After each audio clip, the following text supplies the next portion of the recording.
My name is Jerome Altman.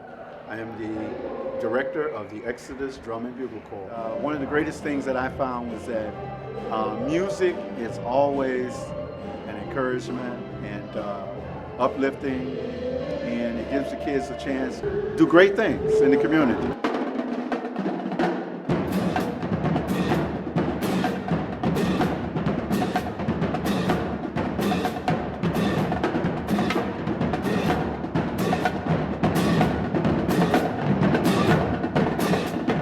Good afternoon. We're here at Exodus Institute. I'm Mr. James, and I have a very special guest.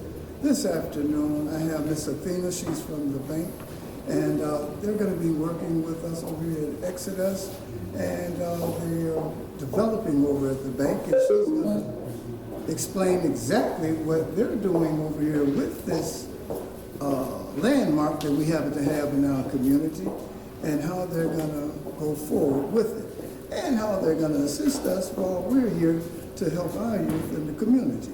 So, Ms. Athena, would you explain and elaborate upon what the bank is actually going to do and how they're going to help Exodus? My name is Athena Williams, and I'm the Executive Director of Oak Park Regional Housing Center. I'm from the West Side, born and raised, Chicago Public Schools student. Know many people in the community, worked with Jerome in the past with the Exodus students. I believe they were in a parade with us before. Oh, yes. Worked with Wanda before, volunteering in some different parts of the community. So, you know, I've been around for a while, Mr. James. Okay. Well, you don't look that old. You happen to be a lovely young lady, and you're doing wonderful things. I spoke with you outside earlier this year, and you said some very encouraging things to me about some of our needs, and I referred to Mr. Altman, for him being the executive director over here, to whatever those needs is, because he's the one that would know it best. So please speak and let us know what you're going to do for us and what's going on with the bank. Project, yeah. So Oak Park Regional Housing Center partnered with Heartland Housing to submit a request that was given out by the city to renovate the Laramie State Bank that's sitting right behind your building, or I should say in front of your building, so it sits to the south of your building, and then also to develop those vacant lots that were sitting just adjacent to the bank building. Mm-hmm. So what we submitted and what we won as a support from the city was to build a 78-unit apartment building. It's going to be mixed income. It's going to be one and two bedrooms. We'll have about 5 3-bedroom units. It will also have a courtyard in front. It'll be a gated courtyard, so the courtyard can be used by the community during the daytime hours, but in the evening it'll be closed off. And really, we wouldn't want too many people to be out there after night, but if residents in the building wanted to use it in the evening, they could. The residential building will also have a community room on the first floor that will be open to the public to use for meetings, for small events, and that same community room on the first floor, you can enter in on Chicago Avenue, or you can enter in through the courtyard. I have a question, because we have trouble with parking over here, and with all of those apartments that you're talking about, and the community room, where are they going to park at? Could you? Yeah. So right now we're trying to work with different areas, different locations on Chicago Avenue. So for example, I can't remember the name of the business. I think it's either Sam's Beauty or it's the retail store that used to be a Jewel's. It's closer to Central, right across the street from J&J Fish. Okay. If you think about it, they have a huge vacant lot. So we're trying to figure out how to work with them for parking and then have a shuttle that take people back and forth. So we're looking at different areas along Chicago Avenue to help people to get parking, because we know that's a concern, particularly for our neighbors who live on the Trove, who already have a problem with parking, as you stated, and for Laramie. So the building itself will have some parking, but it won't accommodate if every single unit has one car. So we know that, and we're trying to work on parking right now. Okay, those are some wonderful things. And now, how would Exodus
understand you're gonna have a community room, and will we be able to have access to maybe a room or something over there also?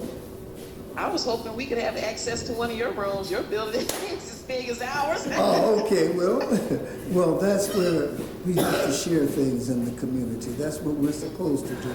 We have to network, you know, and by us having the youth here, you know, we have to be kind of cautious upon certain things, and especially the times that we're going to be using it, because I think we're going to be working with the youth basically from 3 to 7 p.m. in the evenings, and so we just have to coordinate some things, and you can get with Mr. Altman, and you all can work those things out. I'm sure we could do some things together. So yes, of course we can, because some of the things that we're doing, we're establishing different committees, because it's one thing to have that beautiful building there, but we have to also make sure that we include the residents, we include the people who live there, and let them know that there's opportunities for them as well. So the committees that we have created, one is a public safety committee, which is going to focus on working against, you know, dealing with the anti-violence issues. Okay. Trying to bring back more community engagement, community involvement, block by block, working with people to come, bring that family togetherness back in the community, you know. Another committee is our Arts and Culture Committee, which is really focused on bringing beautification back into the community through arts and culture, partnering with House School and their students around art. We're looking to do some type of summer event with their students, something like an art walk with their students during the summertime. And then we've also created a economic development committee where we have subcommittees, one of which is a youth construction development outreach committee, where we bring in youth ages 18 to 24, teach them about construction and development, the different areas as far as the type of careers that are available, and expose them to some different career opportunities in that particular space. So those are some of the things we're doing aside from just building that building and renovating the bank building. Now, when it comes to renovating the bank building, we're looking for a traditional bank to actually occupy that space, as well as we're looking to create a incubator / co-working space for businesses. The goals are to really help the businesses to thrive and to grow that are coming into the community, because in addition to this project that we're doing on that corner, there's about 15 other businesses that are being improved and or built along Chicago Avenue, just from Laramie to Austin alone. Correct. You know, right here at Exodus, we used to have the block clubs used to meet here at this building once a month. But that was that while it was Exodus, or was that It while was actually mid-Austin. Yeah, I remember Miss mid-Austin Johnson, steering. and they used to have the block clubs.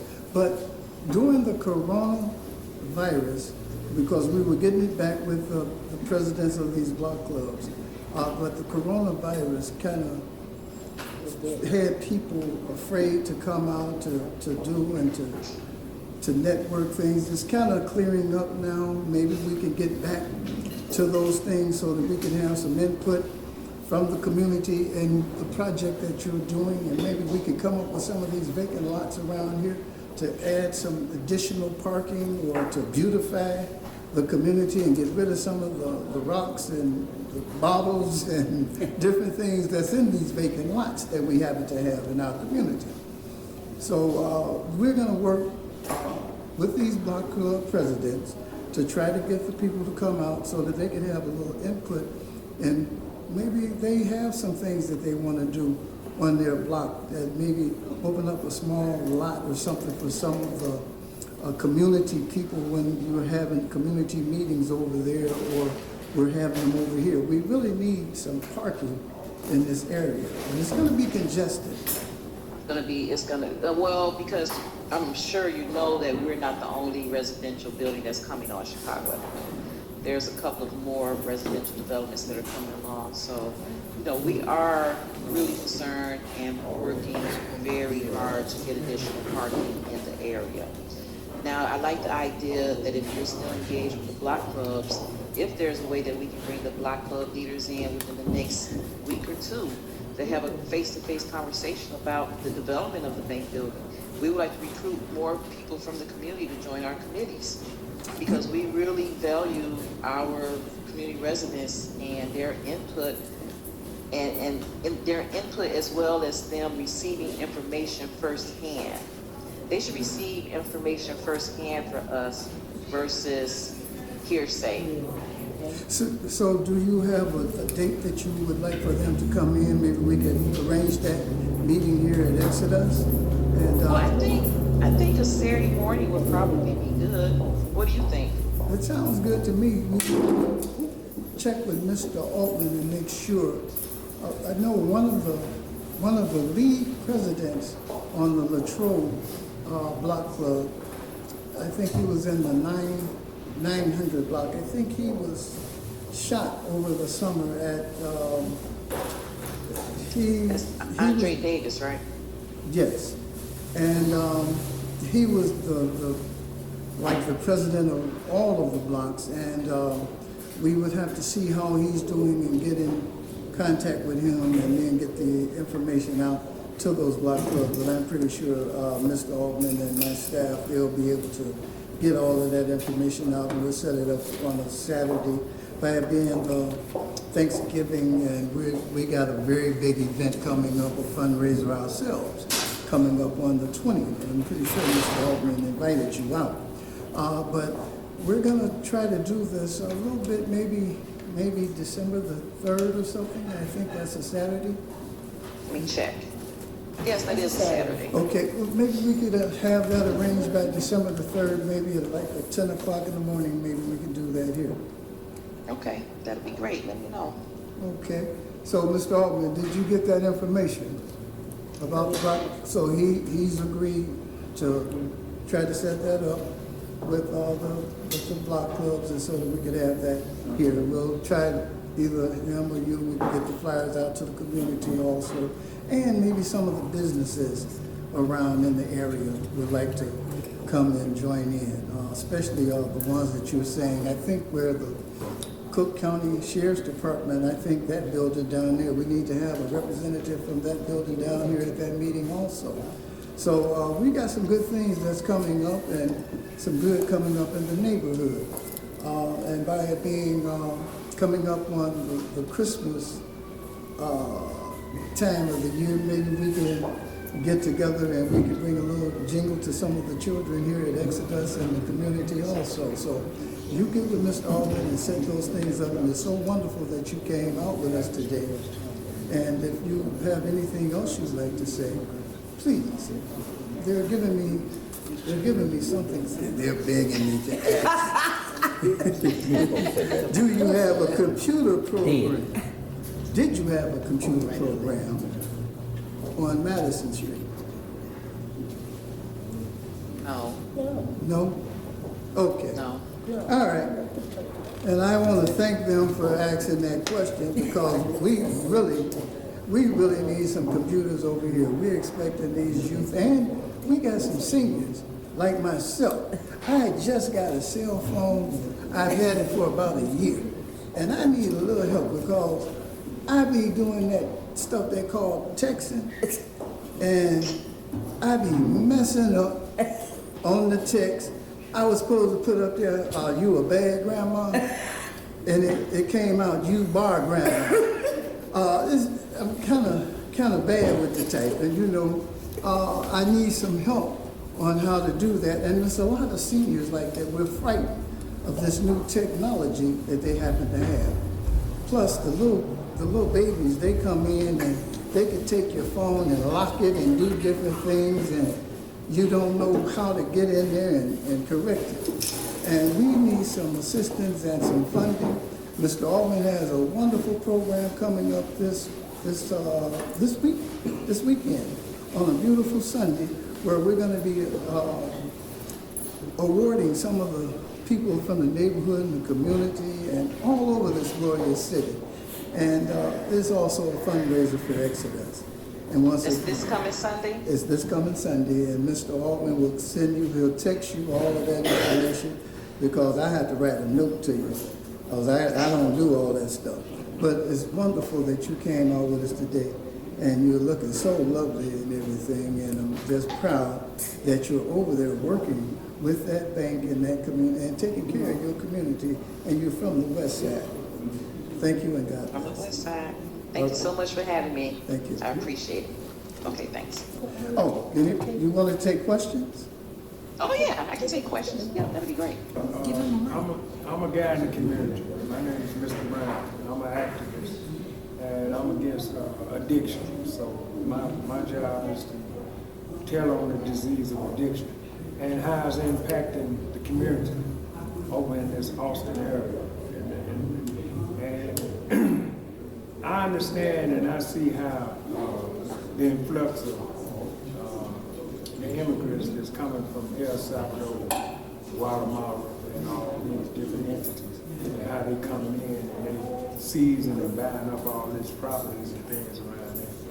And I'm kind of scared that with the influx of all this fentanyl, I'm kind of scared it ain't gonna be too many of us left in the community to make it as a community again, because we're behind the 8 ball with that influx of these illicit drugs, and I think it's intentional.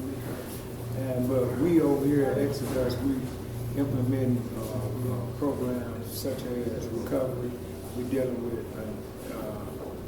with the mayor office with the recovery process, and hopefully we can bring the status of people getting loans to open up black businesses, because as it stands now, there's not too many black businesses over here. We used to have a lot of them, but I'm blaming it on the fentanyl epidemic, majority of it, and the effects is falling on our kids. Well, we want to thank you, Mr. Brown. So, Mr. Brown, as far as black businesses, so one of the goals for the Chicago Avenue area from Austin all the way down to Cicero is what's called the Soul City Corridor. And the goal and the idea is to bring as many black businesses on that strip as possible. There's also grant and funding opportunities through the Small Business Center with the City of Chicago and the Small Business Development Association to help people, particularly black businesses, thrive. And one of the things that we're looking to do in the bank building is to create an incubator space and a co-working space to help black businesses to grow and expand. So, the goal for increase and improve businesses, that's a huge, black businesses, I'll say, that's a huge thing that a lot of us are really looking at.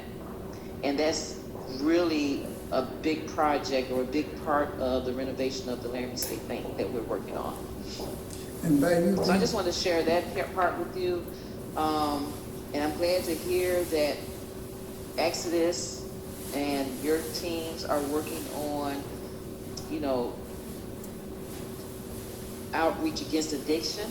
Yeah. Because to your point, I can see, I took a walk down Chicago Avenue just before the weather changed, and it was almost heart-wrenching to see how many people looked like they were addicted to something as they were walking down the street. Really, it sort of bothered me a bit, Mr. Brown, to the point where I was really wondering, like, where are the substance abuse clinics?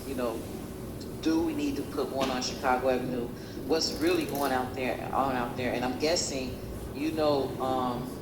Jerome, I call him Jerome. Yes, that's his name. But, I'm sure you know him. I'm glad that I met you, because maybe that's something we need to talk about as far as trying to, as we increase small businesses, trying to help people wean those addictions or figure out what the need is to try to eradicate that issue.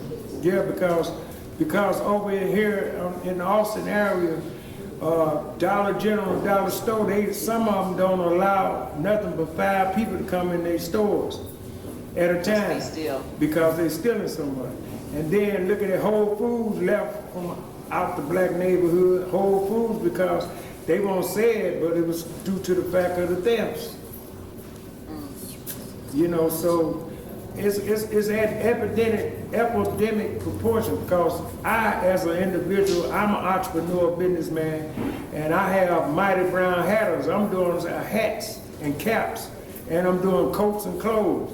But I'm afraid if I do open up a shop over here, get the money from the banks and everything, I'm afraid if we don't address the epidemic of the $2.6 billion dollars worth of fentanyl that's being directed in these areas, I'm scared to get it going, because, you know, but I hate to be doom and gloom, but, you So know. let me ask you, Mr. Brown, what do you think?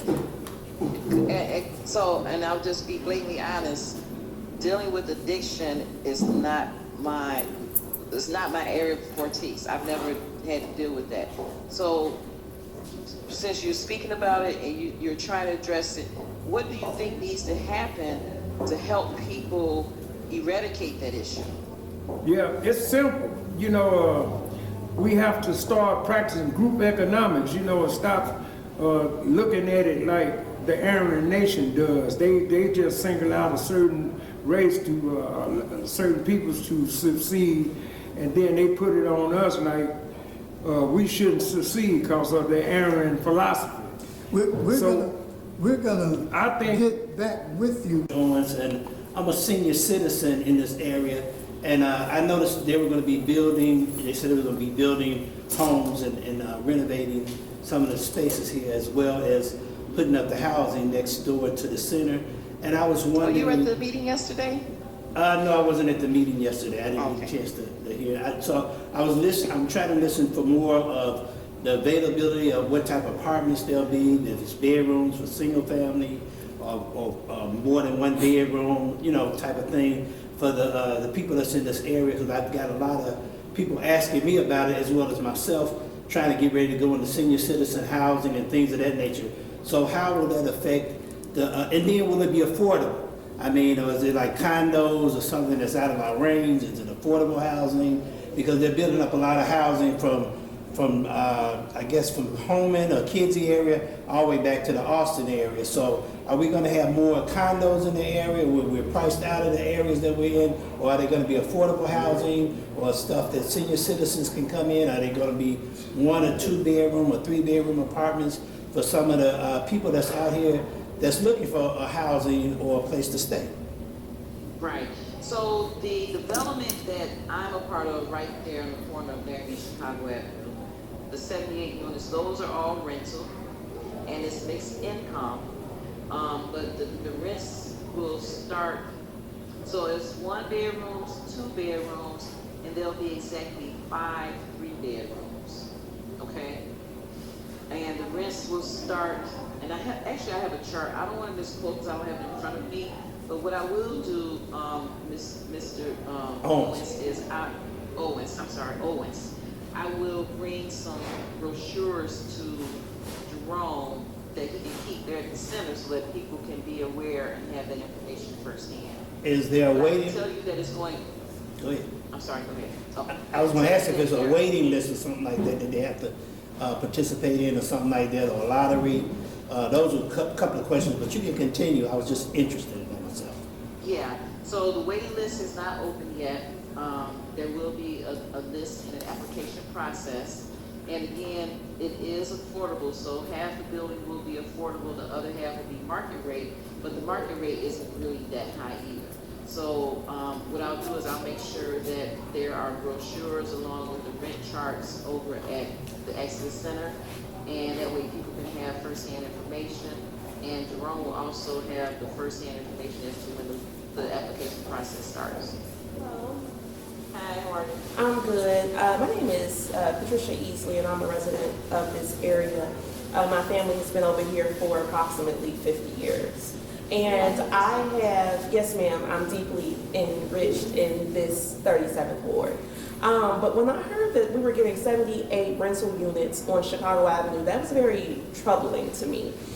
Because this is a residential area, and to me that is equivalent of building a project on Laramie and Chicago Avenue. When we talk about 78 people, where are 78 people going to buy milk if they live on Laramie and Chicago Avenue? Where are the children going to be educated? I don't think that we have built the infrastructure to take on such a massive amount of families coming into the area, especially because Westside Health Authority is also developing another, I believe, 53 units at Chicago Avenue and Lockwood. So your 78 plus their 53 puts at approximately 130 new families moving into the area.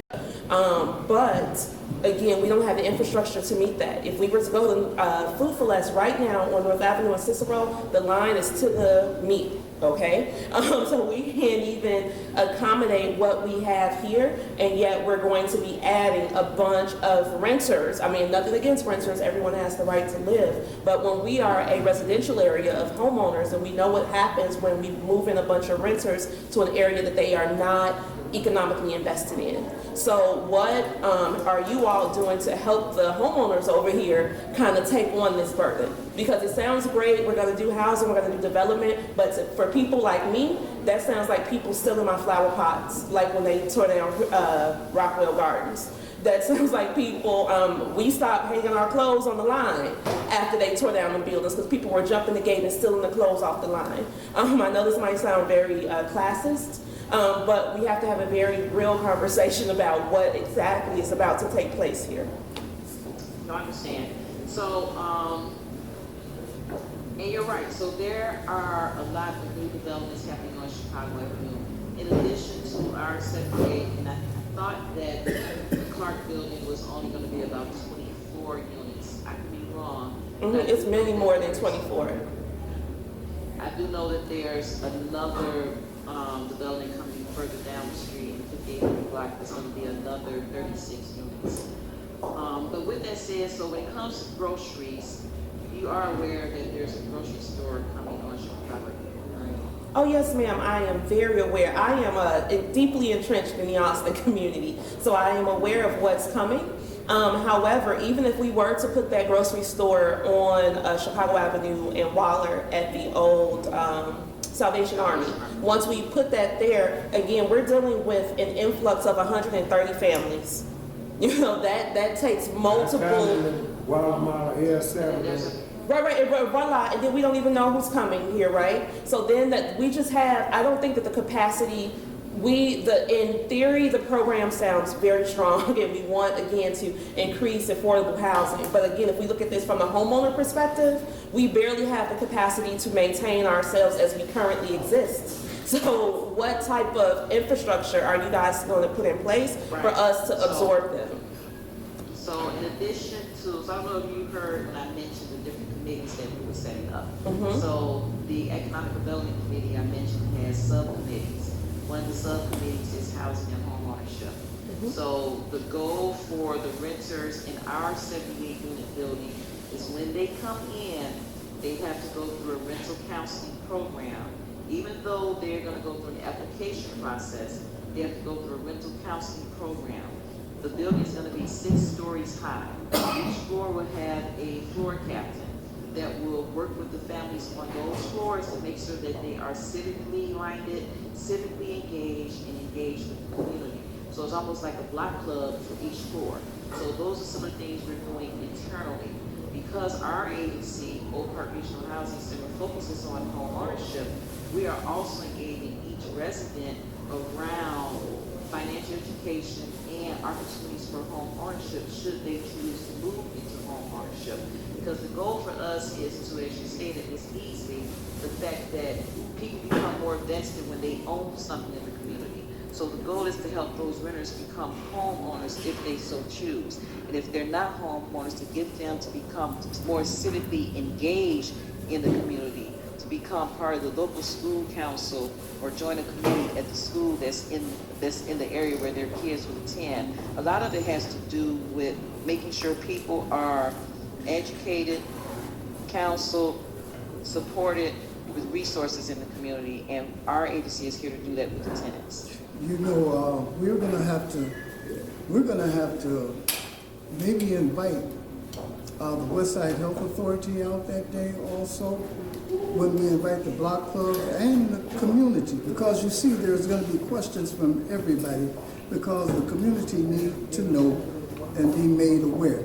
So we're going to target that date, December the 3rd, 10 o'clock. December the 3rd, 10 o'clock in the morning, we're going to be here at Exodus.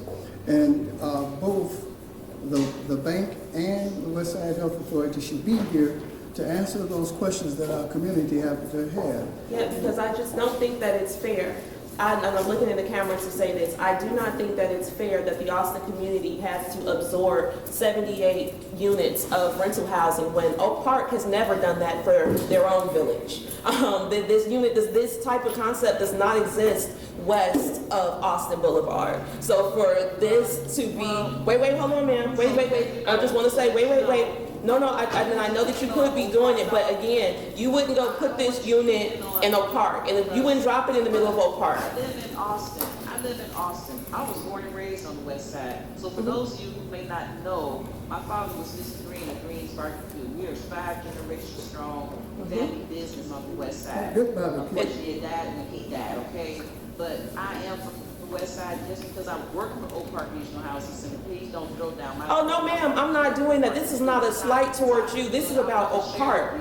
I'm about to build an 8-unit story mixed income building in Oak Park. Okay. So that Oak Park can have some mixed income. So please don't start with what Oak Park has and don't have. Well, they don't have it right now, ma'am. I don't know what you're gonna I'm do. doing in Oak Park. Oak Park also has all of those high rises. All of those high rises, some of them have some affordable units. So, ask the question, don't insinuate.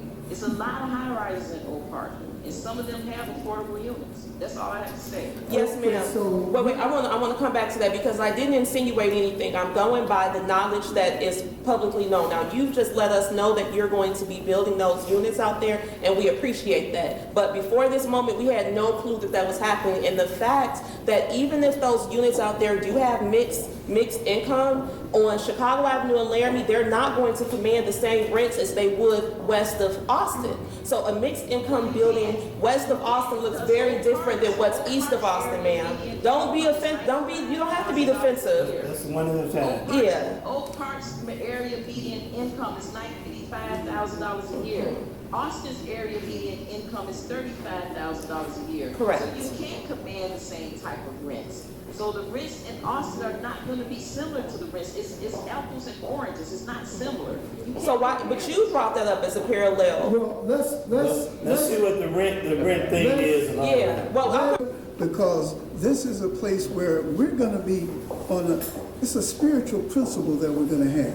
We're not here to debate or to argue, but those things happen to come about. But we're going to work some things together so that we can work this thing out and so that we can be on one accord.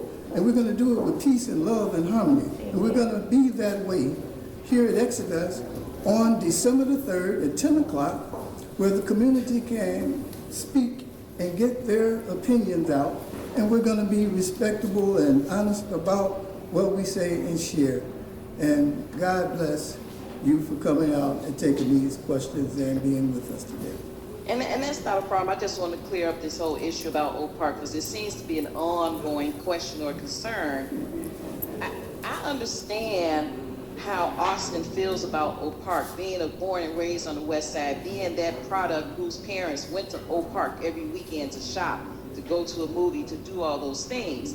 But instead of Austin as a whole being mad at me because I work at Oak Park, I couldn't get a job from one of our nonprofits in Austin. I tried, okay? I think, and what I would tell people is, work with me to help Austin get what Austin deserves. And that's if why Austin we is think so you're upset here. with Oak Park, stop going to Oak Park spending your money. All of Austin should not take anything to Oak Park for 30 days. And then demand that the city put more businesses in Austin to supplement, to give us the amenities we need. So remember that when you come on December the 3rd, that you I will talk live about here. that. We're going to get those things together, You're going to know that those questions are going to be brought up. You know how we feel, and it's in our hearts, or whatever the case may be, because it is a difference. And we have to come on one level, and we have to work this thing out together. And we're going to do it on December the 3rd at 10 o'clock in the morning at Exodus. That's the movement of God's children. And so we're going to be together on that. And we're very proud that you're there doing these things, working on those and setting up those committees. And we hope that we can get the Westside Health Authority here also to elaborate upon theirs and see if we can't get some businesses in here or some people in here that want to open up some stores or other businesses that day here at Exodus. And once again, thank you and God bless. How you doing today? Good to see you. Ladies and gentlemen, we're taping, so please be quiet as we're taping. Everything's recorded, digital. Whatever you're doing, don't do it. Thank you. All right, and we're back. As I said, Hold. Start taping. okay. Recording in progress. 5, 4, 3. How you doing again? As I said earlier, we're back. We're over here at the Exodus Institute, 816 North Laramie. And here we're going to have discussions, open forums on how we can introduce special programs to our youth, young individuals, as well as the community at large. And so right now we're having an open forum and we talk to people that can come in and mentor our youth, mentor our young adults. We can learn about the resources that we have in our communities. We can use that to help project development and to create programs that will be beneficial to help stop the violence and create a safe haven in our communities. We're blessed today to have special guests today from our community. We have the alderman here today, and these are some of the things that we need to reach out to if we have issues in the community. Go and feel free to be able to talk to the alderman and your CAPS program. They come and visit all the time. That's what we need, more community policing and community involvement so we can feel that we love each other and that we can be in safe environments. So today we have a special guest. I'm going to let you introduce yourself and tell the people of the viewing audience as well as our social media network who you are, what you do, and how we can be of assistance to what you're doing in this community. Thank you, and thank Jerome for inviting me today, and it's always good to be back at Exodus and the home where we started at. My name is Emma Litz. I'm the alderman for 37th Ward. I've been the alderman for 23 years. And during the time of my being in office, this is one of the locations that we sought with the city to make sure that we keep a place for our children, to help Exodus to have a home. For many years, my campaign and being alderman of the ward, we would have the bugle boys, the drummer boys, to go out and they would have a place in there, but they didn't have nowhere to go. And Jerome came to me and said, alderman, we need a place for young people. And they've been growing by leaps and bounds. And if you have a heart, you know, I'm biblical because you got to help the children. And the Bible speaks of helping our children. Oh, yeah. And we were children at one time. And the only way we are where we are today because somebody helped us. And so we always have to give back. And I'm looking to be able to help our young people. For the 23 years I've been in office, I've just been able to get a center for the whole large number of young people. We just cut a ribbon on Laramie and Declare, one of the largest soccer field, baseball, just everything for young people. Where we can't have one, we need multiple places. And for my trouble and standing fast on what I believe in, God bless me to be able to get a Boys and Girls Club the same time as I'm getting a youth center. Double for my trouble. double for my trouble. That's when you stay committed. Oh, yeah. Look, when we grew up, we were able to have a safe place to go outside and play. And I heard the gentleman say he was afraid to come over here. I'm not afraid of my community, but I'm very watchful because I've lived here for so long. Of being around people you know. I know that they're capable of doing any and everything, but I'm not afraid. That's different from people who don't live here. To say that they're afraid. I'm afraid to go up in Lincoln Park, or Logan Square, or Lakeview. That's where I'm afraid to go now, because that's where it seems like most of the crime is happening at. It's not necessarily all about West and South Side anymore. It's everywhere. During the time of being in office, there have been movements under my leadership by leaps and bounds. Oh, yeah. And it hasn't been, it was only by the grace of God. And if we want to talk about history, I have to tell you a little about my history so you can see where my future is going. And that's what our kids is missing also. They got to know their past so they know where they're going in the future. Oh, yeah. So let me take you a little bit to our past so you know that. It's not about where we are today. It's about the fight that people have died for us to get to where we are today. Oh, yeah. It's about the struggle that our parents and our grandparents, great-grandparents, our forefathers put up with before now. Oh, yeah. So if we're not going to tell our children about the struggle that we had, how can we relate to them today about what they're going through? And our children right now, many of them are suffering from emotional stress. They're stressed out. And if you don't take time to learn what they're stressed out and being able to communicate with them, we could end up having them being suicidal. We could have them having a mental breakdown. We could have them getting out there doing activities they shouldn't be doing. We have to hold ourselves accountable first in order to help them. And he told me to introduce myself, but I'm telling you about what I think in life, because I don't waste no time. And I don't hold back on no punches. I can give them and I can take them at the same time, because it makes me stronger. Yeah. When we move from, we're talking about black history, if our children know that at one time we didn't know nothing about Burger King, McDonald's, none of that food. We was learning how to cook at home. We learned how to make things happen. But being healthy food for our bodies.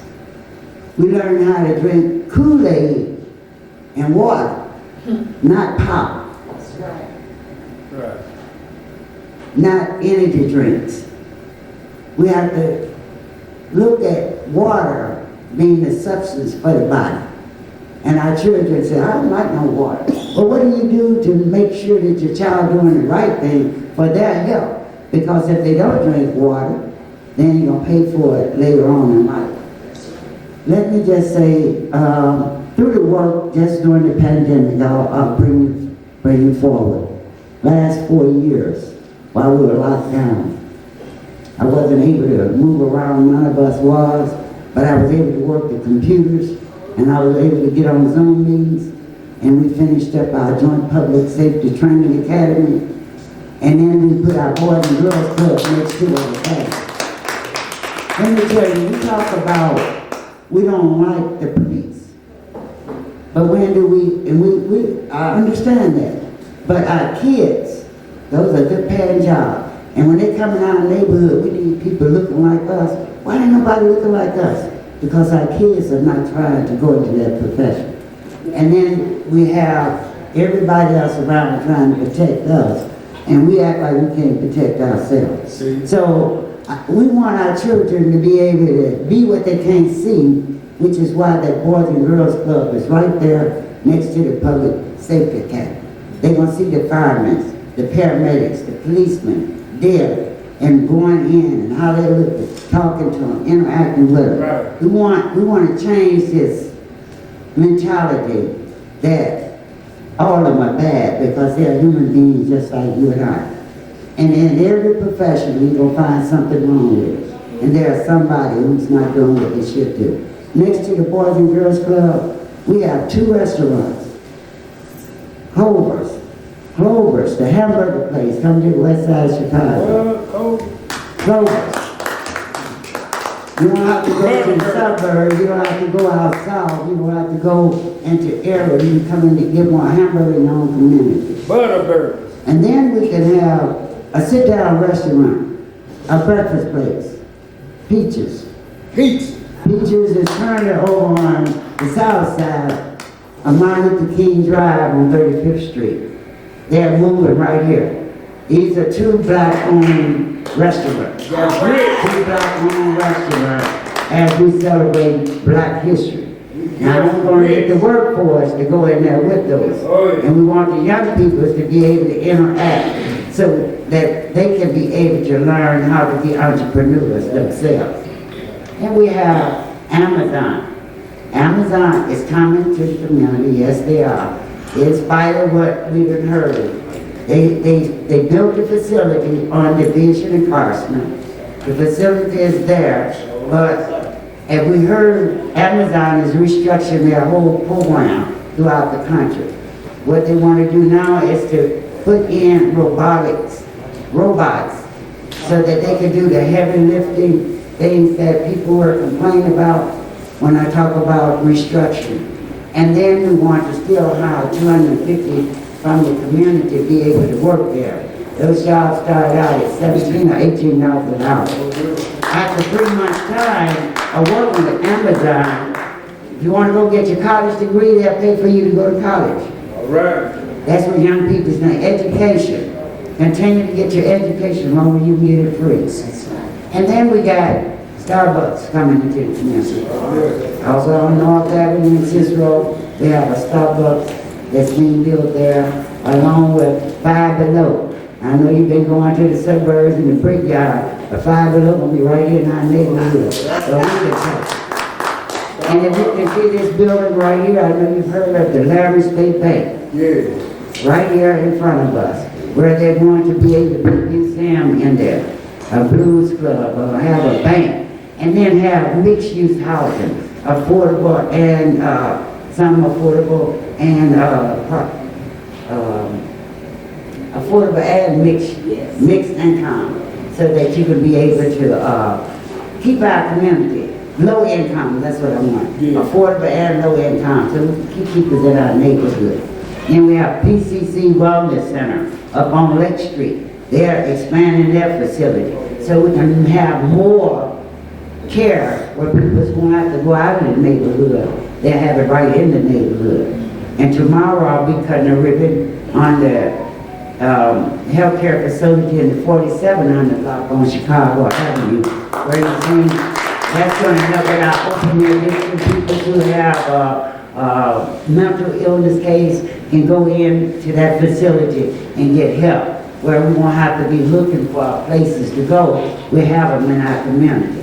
Look, I'm excited about the work that I'm doing in the neighborhood, and I give it my all, 110% every day, because I love the community, and we all raise our hand and we swear that we're going to protect the people. That's right. We're going to serve the people. I had to do that 23 years ago, and I keep that honor in my heart every day as I go out, because I promised that I would do this, and I'm going to be true to my word, because if I don't, I got the Lord watching me. So he sees and knows everything. And I don't want the whooping from him, and you shouldn't want it either when you don't do what he tells you to do. So I'm going to keep doing what he tells me to do, and that's to keep working out here to serve his people. You know, I don't take the job lightly, because I have people's life in my hand every day. Every day I move, and when I say I don't tell people that I don't have time to talk to them. I'm gonna hear what they got to say, because I don't know what it is they're gonna tell me. So first of all, my time is your time, and I'm here. I need your help. February 28th, if you're in 37 Ward, I need you to punch 52 so I can keep doing the work that I do. Thank you. One quick question. Now, the facility that they have on Madison and Central, are you also involved with that? That's in the Alderman Talaferro's Ward, 29th Ward, but I support the project. Okay. So, your office, and I think we have somebody here from the Garfield Park Advisory Council. I'm also a vice president of the Advisory Council. We have Gina Jamerson here. She's also part of the Garfield Park Advisory Council. And I know they have that West Side Rising and a lot of other groups that's collaborative. Do the Austin community collaborate with other communities that's right around it? And if so, do you have any suggestions on what we can do to help, bridge the gap of all of us, just, so someone don't feel like if they walk from Austin into Garfield area or go into Humboldt Park, there's a thread of people we can do to make this feel safe. I learned that during the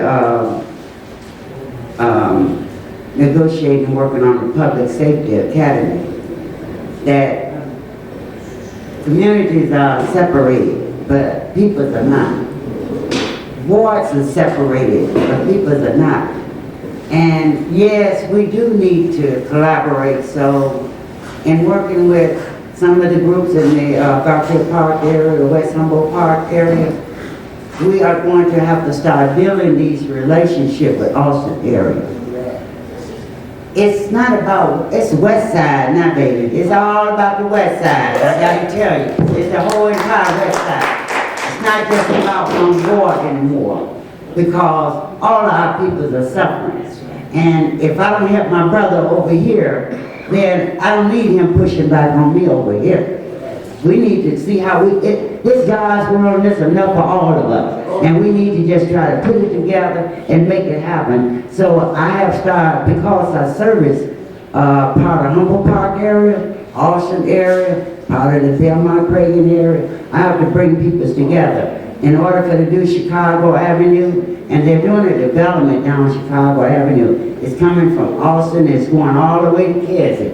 We're going to have new streets, we're going to have benches out on the outside where we can sit in, the bike lanes, the trees planted, and gateways to our community. Other people have gateway where you're going to know you coming in, Soul City Quarter, where you're going to have signs representing black folks area.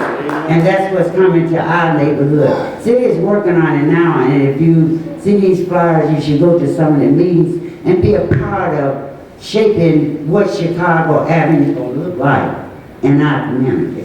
We have to have, it's our plan, it's our time. I look at it as our time now. And we need to capitalize on that. So in your Garfield Park, just to mention, CTA is getting ready to move their headquarters, and that's over on Lake and Pulaski, which is going to be in the Garfield Park area. And that's in my ward, so I would look forward to working along with you to bring that $240 million project over here to 37. Amen, amen. So there you have it.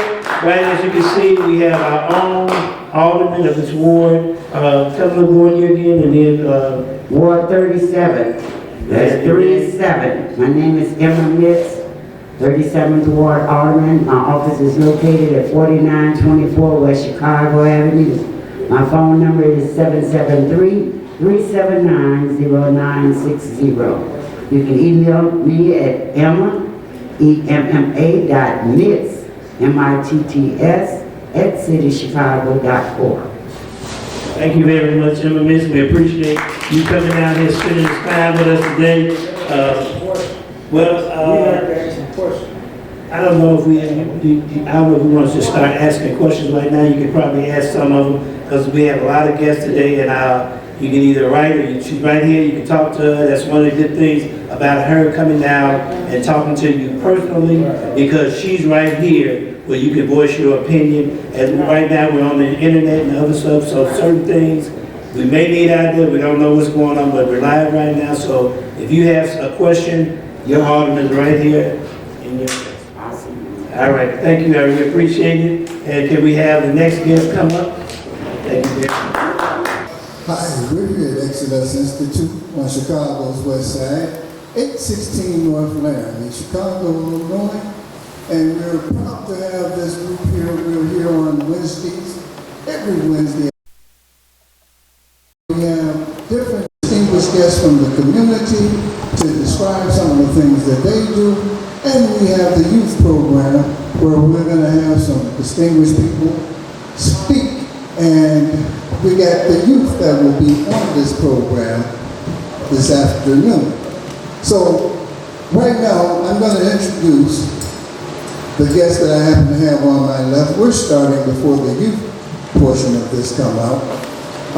Would you give your name and tell what you actually do here at Exodus, and then pass the mic down? My name is Marcellus Brown. I do LIT fitness. LIT means life is transformation. I do fitness classes, but I make them fun. So it ain't the hard workout. It's the pretty dancing workout. I do a class called beats with the drumsticks. We do chair exercises for the people who can't really move. And we do HIIT class. HIIT classes. That's how intensity work out. So that's what I do. Hi, my name is Ashanti and I'm the owner of the organization called T.R.I.P.S. So what we focus on is social and emotional movement, so helping people with social skills, helping people build emotional intelligence, and also incorporating movement to make it a more holistic healing experience, so that we can remove stress from our bodies and make sure that we are in general healthy. We do that here at the Exodus Center at various times throughout the week. You can find out more information at www.crownelitesllc.org. Thank you. Good afternoon. My name is Cecil Biles. My organization is Biles Associates.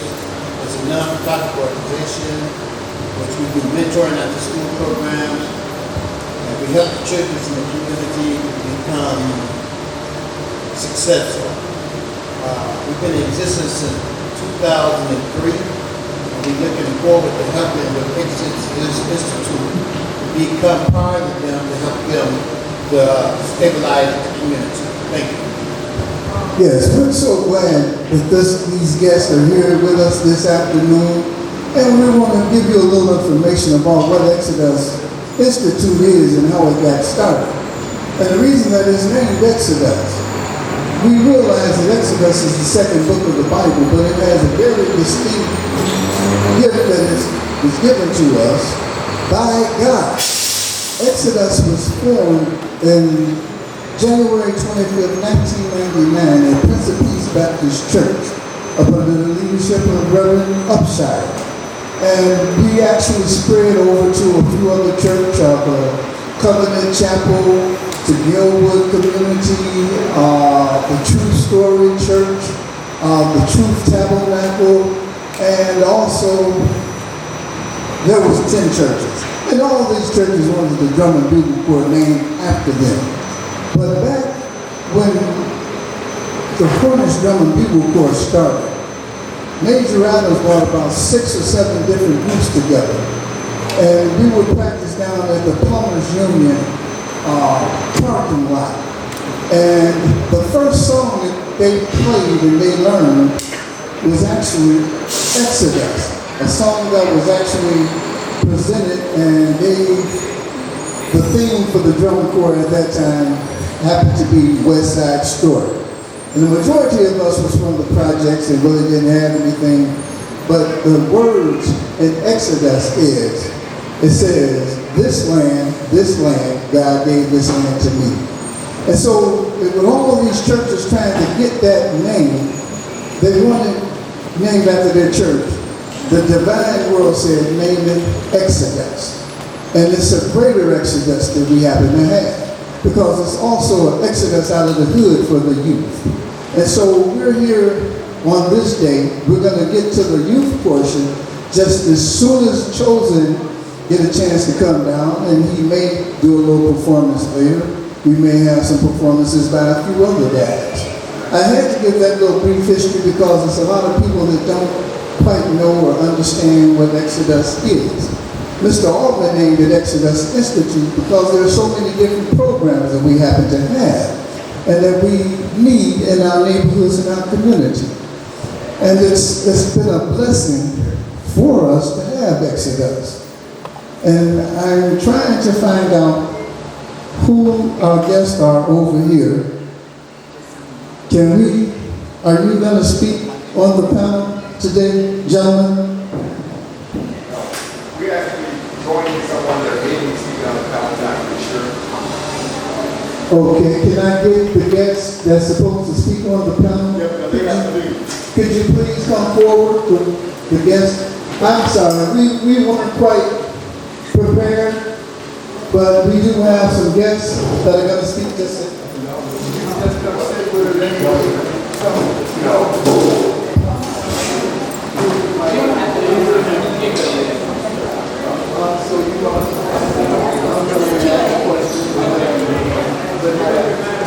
I really need you all to just explain what you're going to have. Brother Brown, hold it. Go behind if you can. And what we happen to have a couple of lovely young ladies here with us this afternoon. And one of the board members who happened to be, he's back here doing the camera work, invited these lovely ladies out with us on this afternoon. Can we hold that noise down there, Mr. Alden? And they're going to explain what they actually are coming over to join us over here at Exodus to help us with. And we will get some questions and different things from some of the youth or some of the people in the community. Please introduce yourselves. Hi, I'm Phyllis Whitley. I am Faye Hollyfield.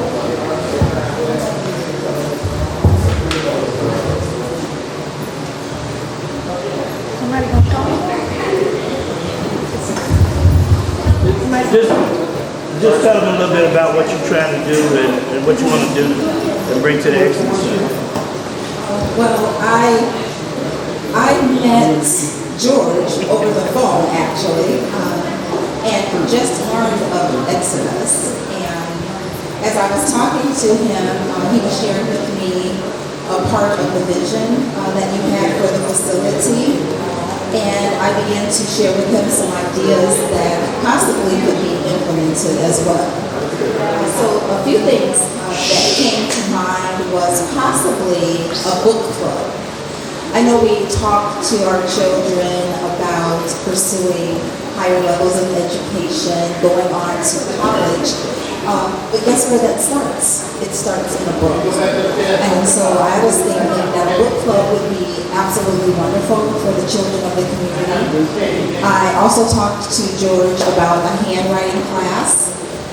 Many times, well even now because of technology, children are writing very little as far as handwriting. And so I thought it would be wonderful to keep the art of writing alive with paper and pen. It's my understanding also that they decided to take cursive writing out of the classroom.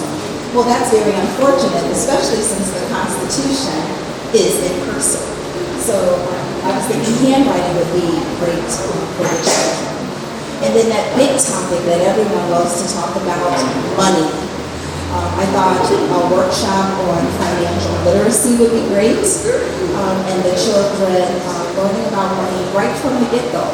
It's amazing how $1 a day, starting at the age of 10 or 11, can turn into millions of dollars by the time you're age 65 with that popular word called compound interest. So those are just a few of the things that I was thinking could be brought to the program.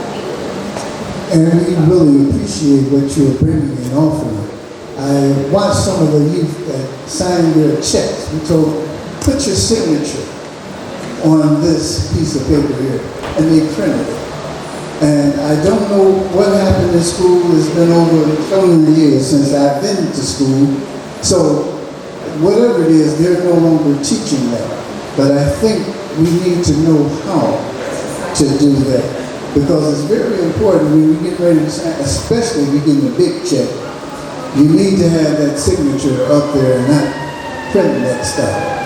I got somebody else that's going to come and he's going to ask you some questions, or he's going to do the interview.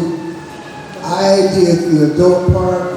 I am Ed James. I'm the president of Exodus Drum and Bugle Corps of Exodus Institute. And I just happened to get things started because we were moving a little slow. But this is our youth portion of the program. And maybe you can stay for a moment and see what he has. We have a young man that we're very proud of over here in our neighborhood and our community. You can see him on Global City Unity. He's done several performances all over the nation.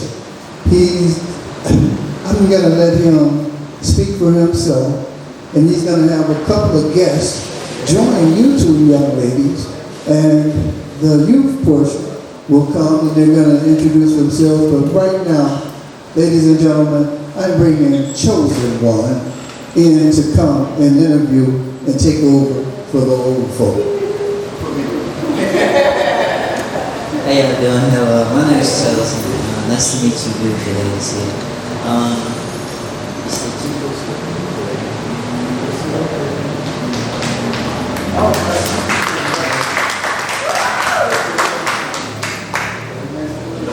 Right now, I got 4 lucky contestants here. Okay, alright.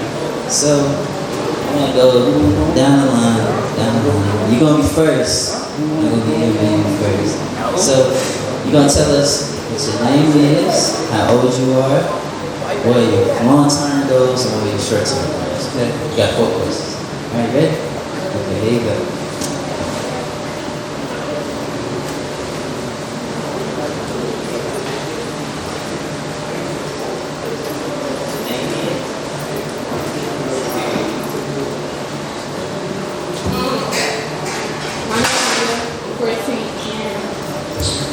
What your age is, your age, 14. your long-term goals. What is it? Being successful? Short-term?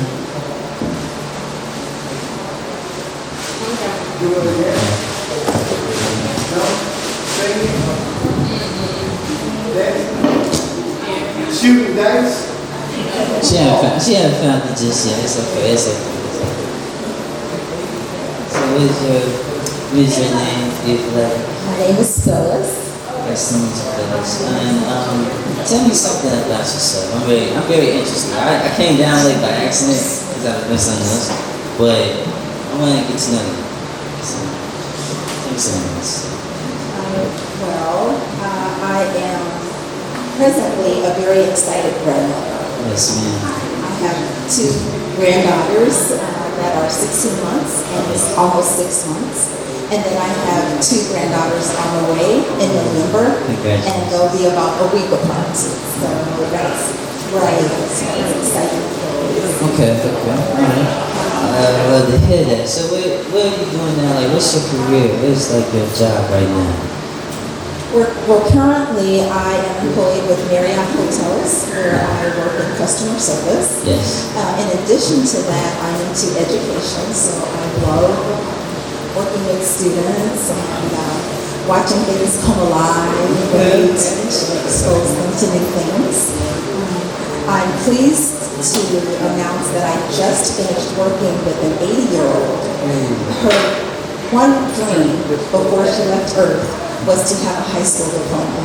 And so for the last almost over 2 years, we worked together. And just 2 months ago, she graduated with her high school diploma. Oh my God. So I'm That's very... amazing. Can we get a round of applause for her, please? That's amazing. Yeah, education is very important, y'all. Education will lead you a very long way. And this is what you need in life.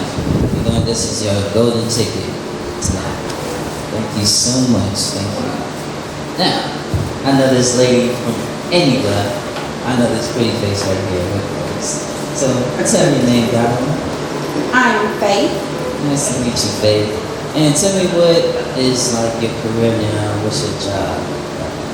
So currently I am a teacher for Christ Tabernacle Academy, as well as entering into Legal Shield as an associate.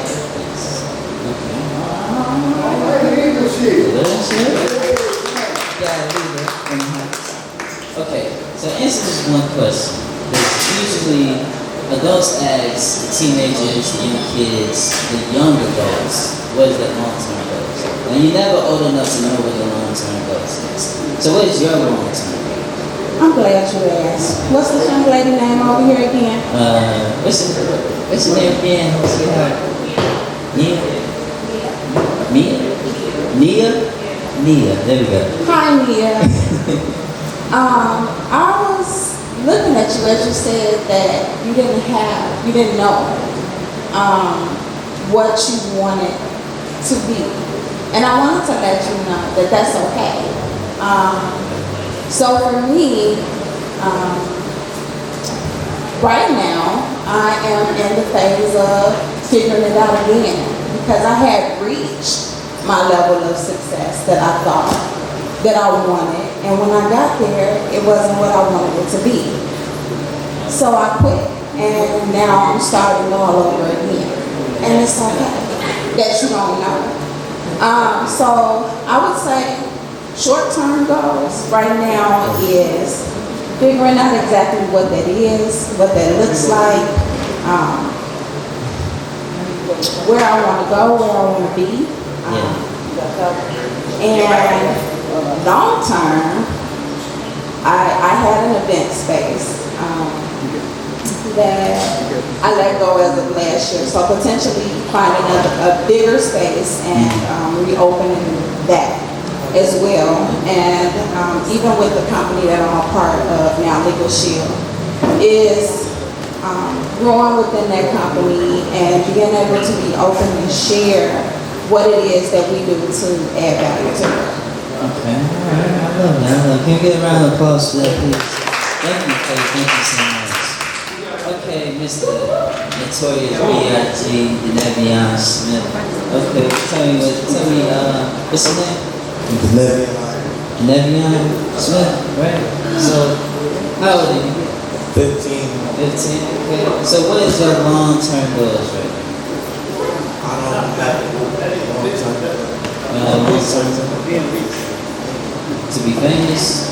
And famous in what? A lot of people say they want to be famous, but a lot of times in life, there's other aspects of being famous. So what is your aspect of famous? What you want to be famous in? What you do? Impersonations. Okay. So who you impersonate?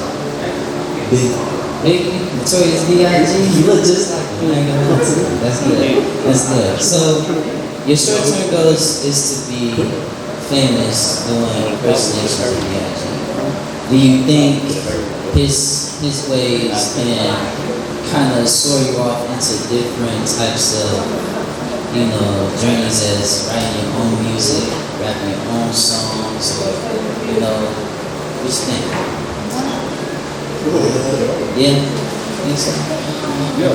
Just want to kind of get an aspect of what your vision is. That's good. That's awesome. Thank you. Okay, so now that I finally speak about can you pass down the mic, please? Thank you. So we got one more guest that slipped in. So please tell me your name, sir. Yeah, I'm Richard B. Nice I'm part of this ship. I was brought in Jerome, who is the director of this fine program.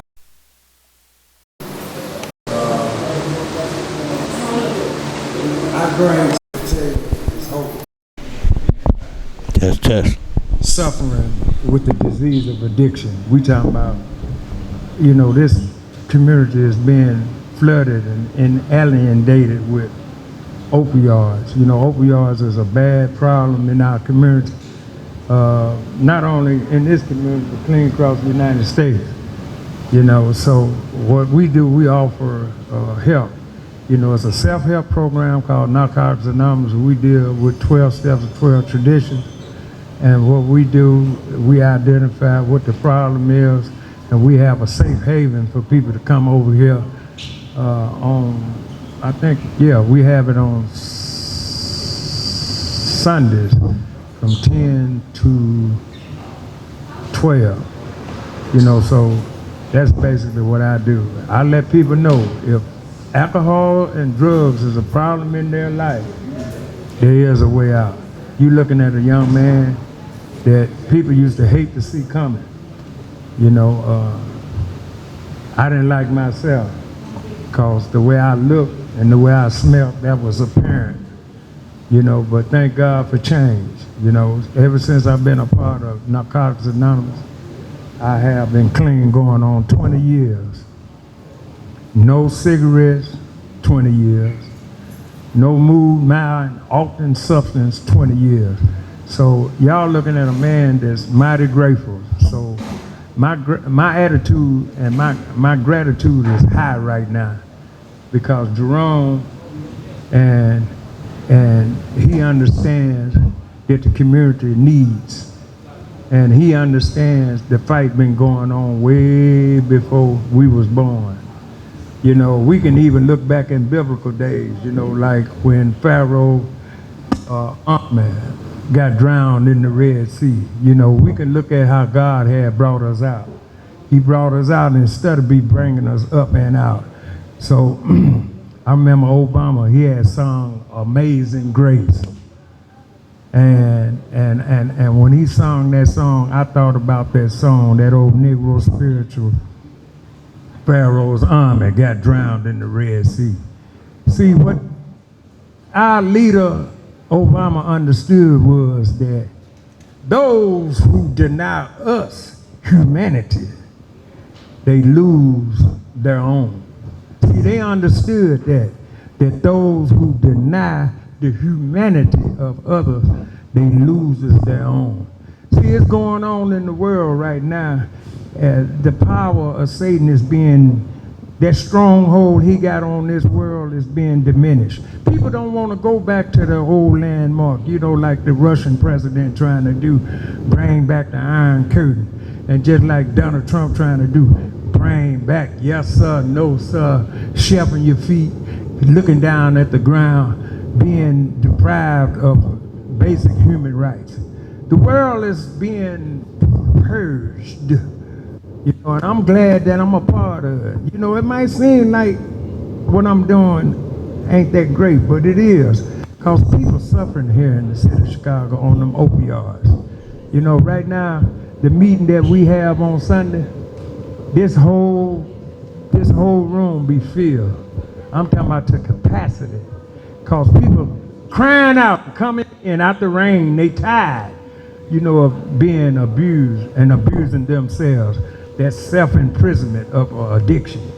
You know, it's not a forced thing. It's a willful act that I did to myself, and I'm so grateful to God that Jerome, the director of this establishment, has allowed us the opportunity to have our meetings in here. Because truly, when you get 50, 60 addicts in one room, if you do the stats and count up the money that the society is saving by them not out there running in out them stores, breaking in people's cars, you know what I'm saying, and doing whatever they have to do to get drugs, it's a blessing.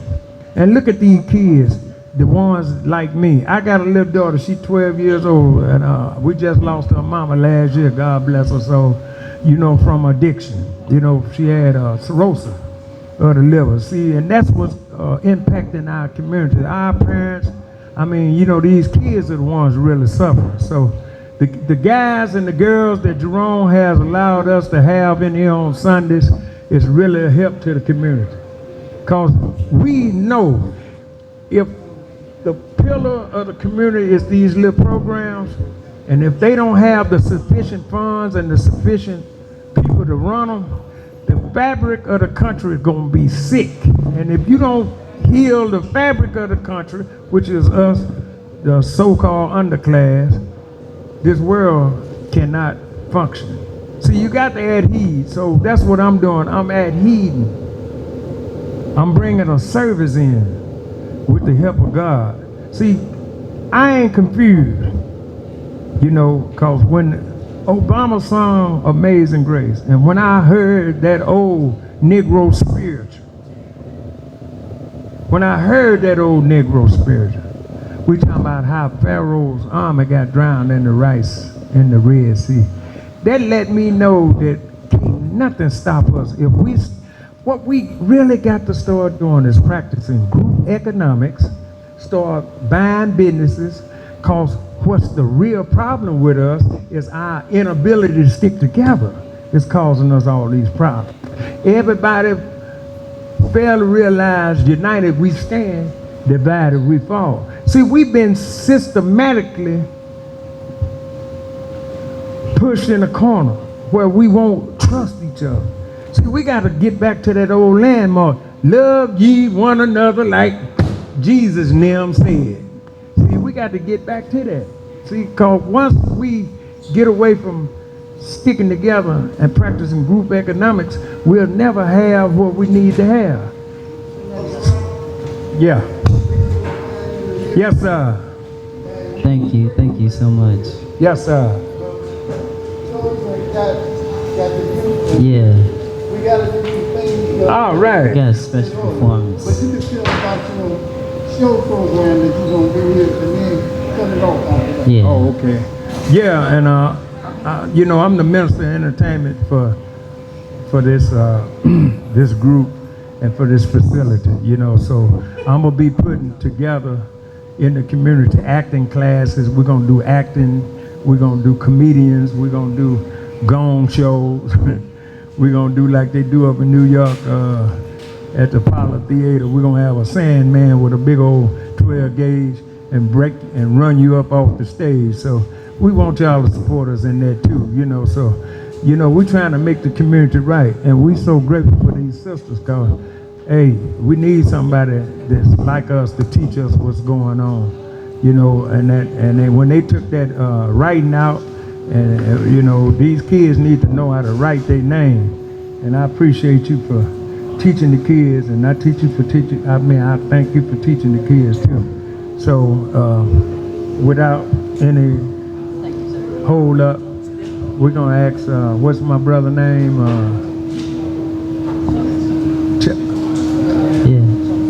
Chosen. Yes. Yeah, come on, Chosen. You can take the show. Take the show, okay. Hey everybody, I'm back. I know y'all heard this man, you know, did a wonderful speech. So we got a topic. Now this topic is very important while we get ready for the next thing that's gonna come up. So the topic is violence, police, youth, and lack of work for the community and us as young people. So we're gonna go down the line. So what you think about the violence in the community today compared to other eras within your life that you have experienced? Is it very different in a way? Has it shifted dramatically, or is it, what is it? I think it is. Well, you know, looking at the way the violence is now, the nonsense violence is now, it's because of the rap industry. Yeah. You know, the rap industry and this communication, all this Facebook and TikTok and Snapchat and all this stuff is again, these kids privy to information that's beyond their scope. You know, they don't need to be knowing all this stuff. So what happens is the violence has increased due to the fact that those the nature of the videos and the nature of the attitude, the nature of no family structure, the nature of missing fathers, the nature of inadequate school funding, the nature of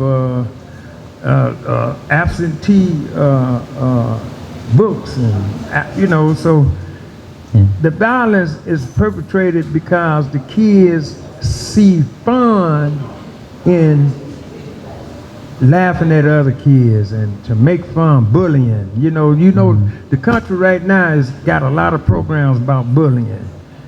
So it's the culture. So we need to all sit down and come up with means and ways and to brainstorm on getting these educational systems to tighten up their belts, take them damn phones out the schoolhouse. What are you letting the kids bring the phones for to the school? They cheating with the damn phones. You got them in there. I mean, and then, violence seems to be the way of the world. When I was coming up, man, when we got ready to eat, everybody sat down at the table. We said, our blessing, we thank the Lord for everything that we're about to receive. And then you couldn't leave that table unless you ate up all your peas. Yeah. You ate every pea in the pan. Exactly. If you didn't eat all them peas, you better not go over there and try to scrape nothing in the trash can. Because my mama was going to, wasn't no DCFS out there. My mama will take that scrap and tear your tail up. You going to eat them peas, you hear? So all of that then got out the school, all that then got out the house. So that's why there's a lot of violence out here. And the society has took the belt out the school. You used to whoop them. I remember when I was coming up, we had an assistant principal. When he looked at you, that was enough. When he looked at you, that was enough because he was strategic in stopping all that nonsense. Because when the bell rang, we get in line. If you didn't get in line, you got to whoop it. Yeah. See, when you take, the Bible even says, when you spat a rod, you spoil the child. See, the jailhouse is the ones making the money now because the kids done got out of pocket. Yeah. See, we need to go back to the old landmark. Mothers, go in them rooms, see what them kids doing. Monitor them phones, see what they listening to. Yeah. See what they're doing around there. Maybe we can curtail a lot of this violence. Yes. And then a lot of things, if we just start teaching them their true history, maybe they'll start loving each other if they know what they did to their ancestors and what they did to their forefathers.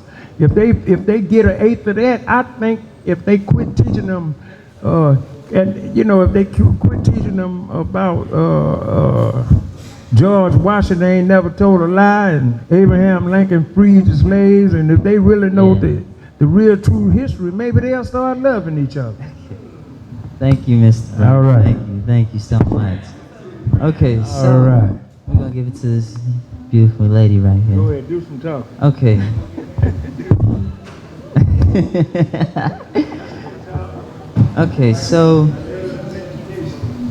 Okay, so do you know? Well, I know he talked a lot, but do you remember what I gave on the topic of violence? So, as like a teacher, I know you have, seen it, kind of experienced it. So, what can you say? What is your given intake on violence today? Well, honestly, I have not experienced violence in any of my classrooms. None. And I credit that with expectations. Yeah. So my students immediately knew what was expected of them. Yeah. So the standard was set. It didn't matter whether you came from a single parent home, you were in the foster care system, you were raised by your grandparents. None of that mattered.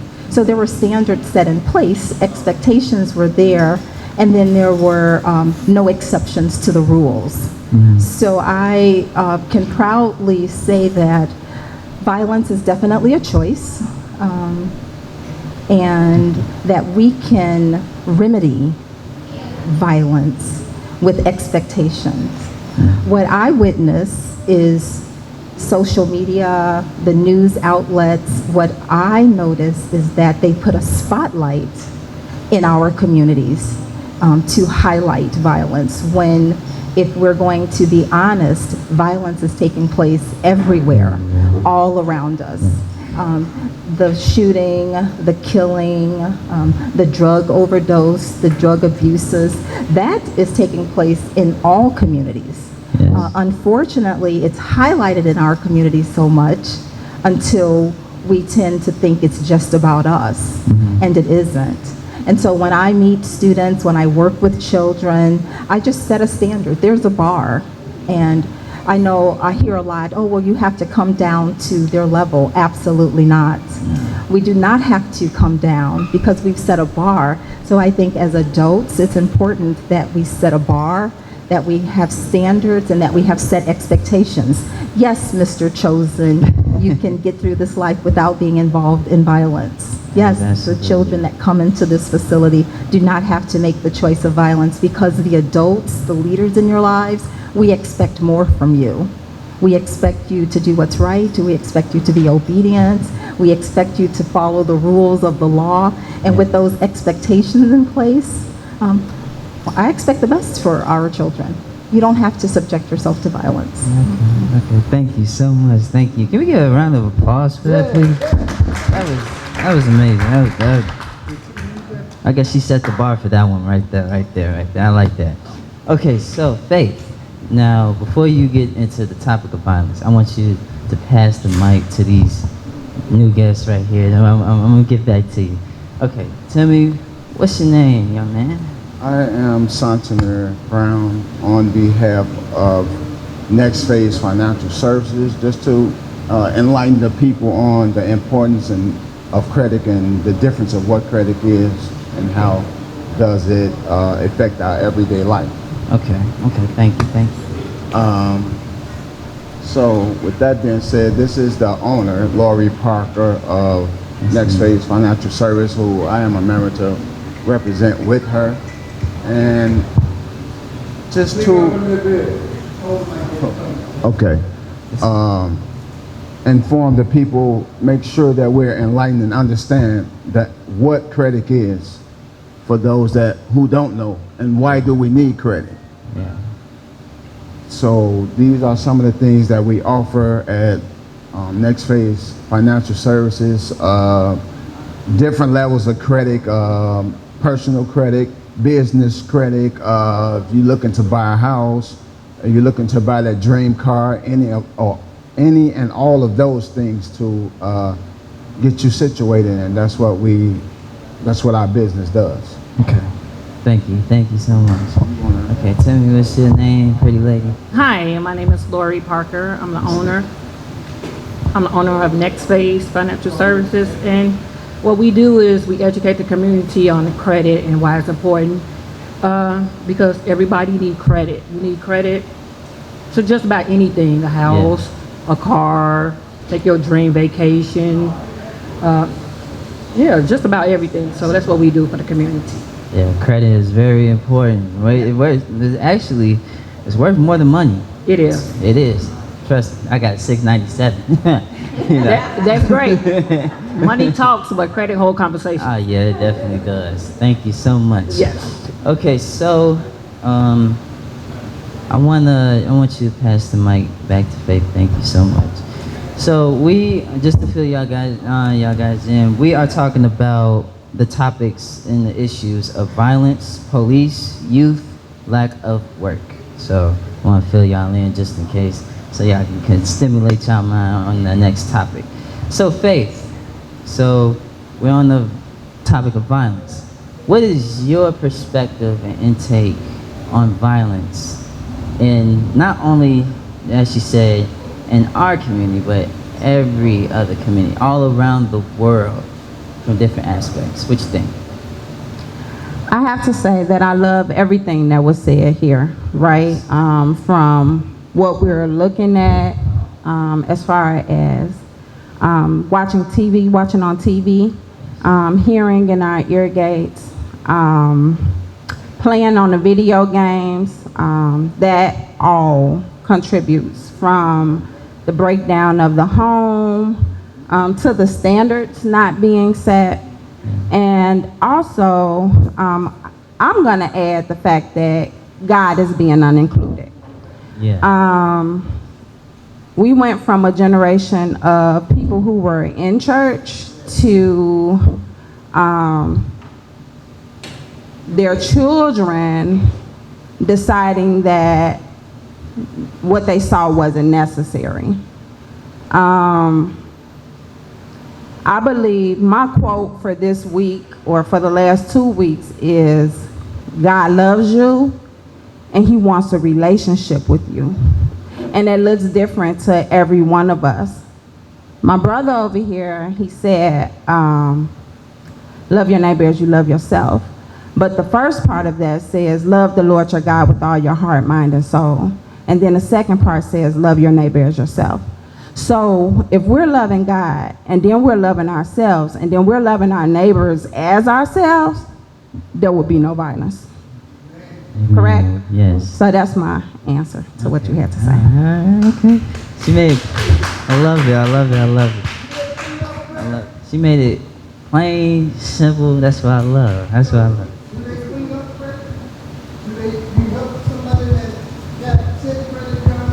Of course, yeah. Yeah. So basically what we do is I apply credit laws, meaning I find discrepancy and accuracies in your credit report and I dispute with the credit bureaus. And by law, they have to erase your collections within 30 to 45 days.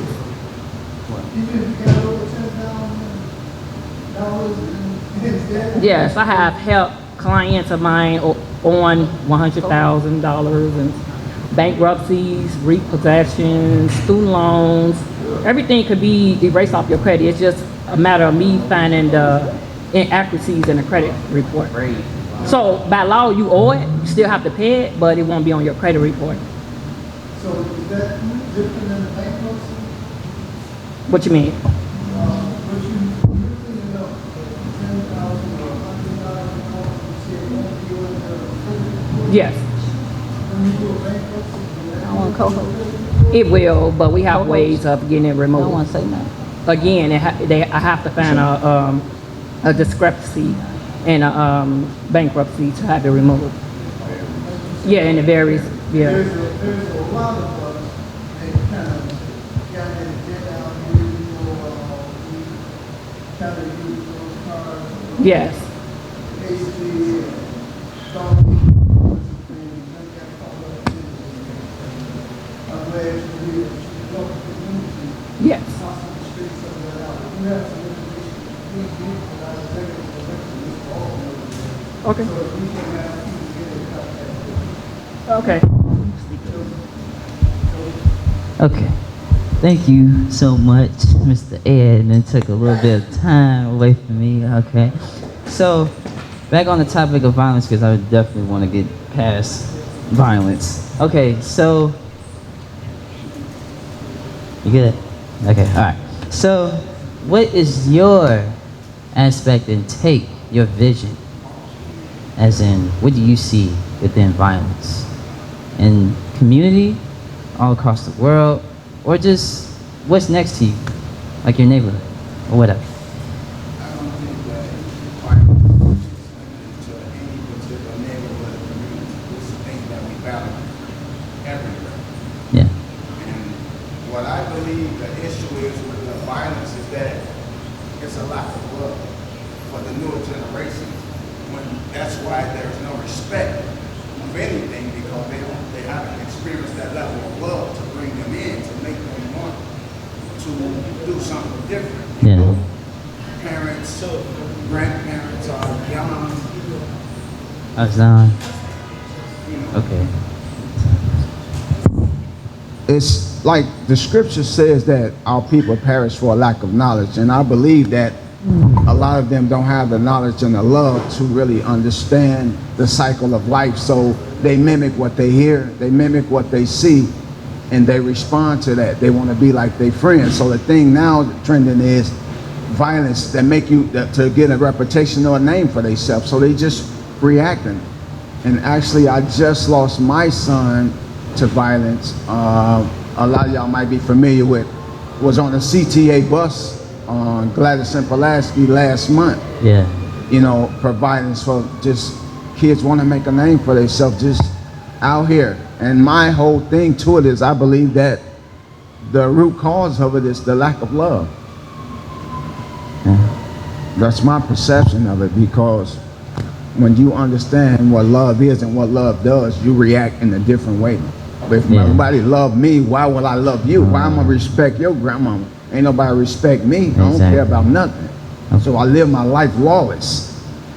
Period. Whatever the consequences is gonna be, that's what it's gonna be. But I'd rather take my chance of having title, you know, and to be praised by people as this violent or whatever it is within the community to make you feel like you somebody, to make you feel a superficial type of love because you're applauded by certain people within your circle when they feel like, oh, he's the shooter, that's dude, and that builds a false image of self, and then you strive to be that person that everybody's applauding, and you lose your own identity of who and what you want to be because you're trying to be what everybody else think you should be. And you strive for that. That's my perception of that. I love it, I love it, I love it, I love it. Can we get a round of applause, please? Thank you so much. Okay, so, now, there's a lot of topics, and I know we don't have a lot of time. Now, I want to keep it short and simple, please. Okay, so, the lack of work in the youth community. What is your aspect of that? The lack of what? Work? The lack of, lack of work. Well, you know, a lot of you in the audience, you know, y'all probably can relate to what I'm about to say now, because these young folks, I don't think they was around then. I remember LBJ, Lyndon Baines Johnson. He was the president of the United States. And what he did was, after Kennedy got killed, he implemented Youth Corps, Job Corps, and he allocated over $2.5 billion to teach the kids clean across the United States how to fix small motors, how to do electrician, how to do air conditioning, how to put windows in, how to put drywall in, how to do roofing and everything. See, and then, but what happened is the United States government bear that responsibility to implement some programs to help these youth instead of cutting schools and closing schools. Look what Emmanuel did last year. This guy, he closed 500 schools in the black neighborhood. What did that do? Now look at the boys running downtown on the lakefront. Look at the boys running down in Nordstrom's and running in all them high-end stores down there on the lake. Them the ones, and when they close the schools down. Do the stats, count the numbers. See, now they know how many gonna go to jail, how many gonna, see, it's a systematic ploy to keep us in this position. See, I don't knock nobody from running for office and going down there with all them hooligans down there. Because all them down there, they for their constituents, and who is their constituent? It's the rich man. They get all them contracts to all the rich people. Now, Coach, if he go down there and he don't get in with them, he gonna be like a adversary. But now, Coach, they will make sure the programs getting money. That's all I've asked for them to do. If you gonna go downtown, I know you ain't gonna be able to change nothing down there, but make sure these youth programs, Exodus get their money. Make sure all the alcohol and drug programs get their money. Make sure the schoolhouse get their money. Make sure all the social programs get their money. I don't care who running it. But the problem that we got now, mostly facing black people, is people coming from El Salvador, Guatemala, all these different countries, and they bringing all them over, and they putting a strain on our educational system. They putting a strain on us. They taking our language. You know, I'm trying to be honest, honest as I can be. Hey, can I get a round of applause, everybody? Thank you, Mr. Brown. Thank you. All right. Thank you so much. Okay, so, yeah. So, yeah.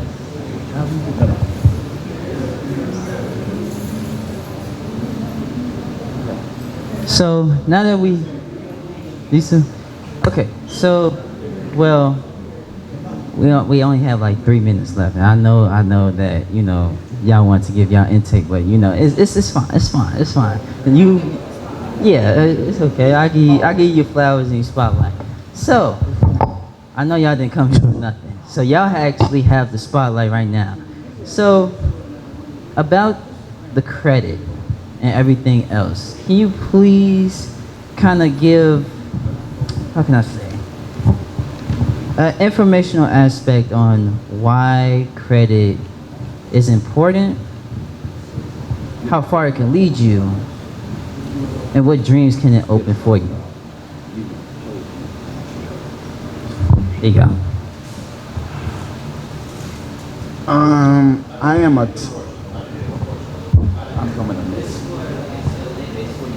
I'm coming up next.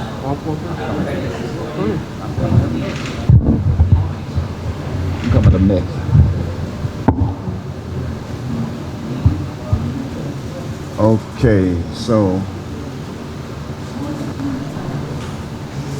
what credit is? Credit is the ability to purchase something now and pay later, pretty much. And for those that have your dream car, homes, even like some cell phones, you need credit to even get certain cell phones.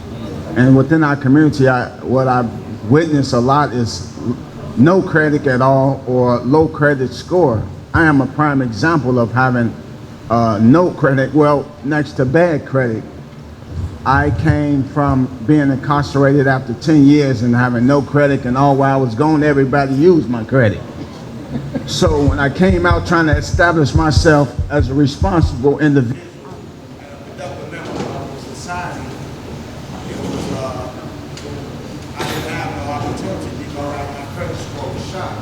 So what happened is I got with this partner and we began to dispute these things that wasn't mine on my credit score that allowed my credit score to rise enough so that I was able to accomplish quite a few things within a short period of time. In a 3-year time frame, I own a building, I have like 6 cars, luxury cars, sports cars. Yeah, I had luxury cars, I have luxury cars, sports cars, all of them having nothing.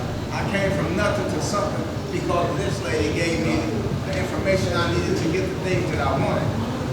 Before, I never had an idea that I would be able to own a business. I thought I'd rent somebody's apartment the rest of my life. But she put me in a position that I was able to accomplish so much in such a short period of time. So if you're serious about trying to really have something and do something, this who you need to talk to because she knows how to get you there. And I'm a prime example. I have proof. I'm the proof of what she does. And there's so many others that she has helped to get to what we need to be. Okay. I'm telling you, like, money is going to be a thing of the past. Certain places you go, you can't even use, your money ain't no good. If you going out of town vacation and you want to get a hotel room, they're going to turn you around, fill up that bankroll. It's no good. Yeah. You got to have credit. So, for those of you that's interested and want to learn and know how and what it is and what it will do for you, we can answer some of those questions after this. We have some information that we can pass out to some of you all, and we also have our number that if you are trying to get some things off of your credit, raise your credit score, credit lines, we have all of those available for you. Okay, thank you so much. So I'm pretty sure all y'all heard that about how important credit is and how he explained it to you all, if y'all paying attention. So And we got another guest to the panel, please.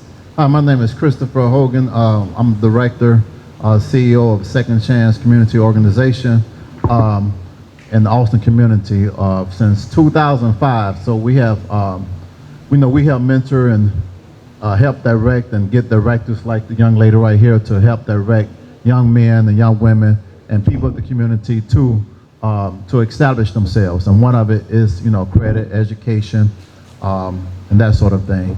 But I want to also just say about the credit. Credit is almost like an insurance as well. The way the corporations and these hirees, employees, they look at us as though they're gonna always run the credit, just like they run your background. And so your credit is just as important as your background. But and also, I want you young people to understand to save first. When you learn how to save, then you'll learn how to manage your credit, because you learn how to save first. So if you can save $50 or $100 a month, you can start taking that money and put it into your credit, on your credit bills. That's just a head start.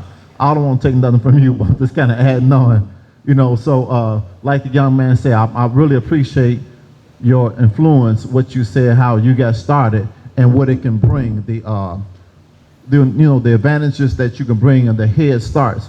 So don't take it lightly, y'all. Establish your credit, but don't let the credit people get you anyway as well, because also you have to know when you do go to credit, we got to talk about interest rates. It goes to interest rates as well. So interest rates between 3% to 25, 30%.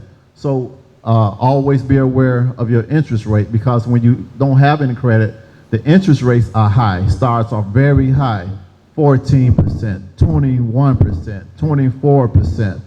So, but if your name good, you'll have a sponsor. You find a sponsor to help you get those rates down. So, or what they call a co-signer, authorized user co-signers. So we have to, also cover that. But just want to encourage you all that is a great start, establishing your credit. So you can, like my man said, what's your name? Like Tony said, we can, you can start establishing things for yourself, such as cars, houses, and that sort of thing. All right, thank you. Thank you so much. Thank you. And to add on to what he was saying, as far as like credit score, as your credit score go up, then you get a lot of fan mail. Everybody want to give you something when you got something. When you ain't got nothing, you can't get nothing. And that's what happened with me. Like I throw that stuff in the garbage every day. I get stacks from different credit card people trying to give me something. When I didn't have nothing, I started out with a secure credit card. I had to put my money towards it. To now having, man, I'm telling you, unlimited. I don't need it. I don't want it. I got enough. I don't want too much credit. So if you just, and a lot of times with the young people, you get these credit cards and then you just go crazy. You just think that you're supposed to just go. So those credit cards can hurt you or it can help you. So when you get your credit cards, you don't want to spend everything on there, because it's going to count as negative. You want to use a certain percentage. You don't want to go over like 30% of that credit card, and you continue to pay on this, and you can have multiple cards to do the same thing on it. You don't want to exceed that amount that continues to help your credit score go up as you continue to pay. You don't have to pay it all off at one time. They will give you a certain amount that you can pay every month, for these particular cards. But I don't want to waste a lot of time on that, so y'all can get with us after that about any concerns or issues you have as it relates to credit. But yeah, I just wanted to share that with you, though. Thank you so much, Tony. Thank you. So now, can I give a round of applause, please? Thank you so much. So if y'all curious about anything else about credit, all that type of stuff, you can come over here, after the show, and ask them the questions that you want to hear for yourself. Now, I want to thank all my guests up here. Thank you so much for coming up to this panel. Now, as you see, as the instruments has been put up, ready to rock and roll. Now we're gonna get into the entertainment part of the show. I was born by the river in a little town, just like the river I've been running ever since. It's been a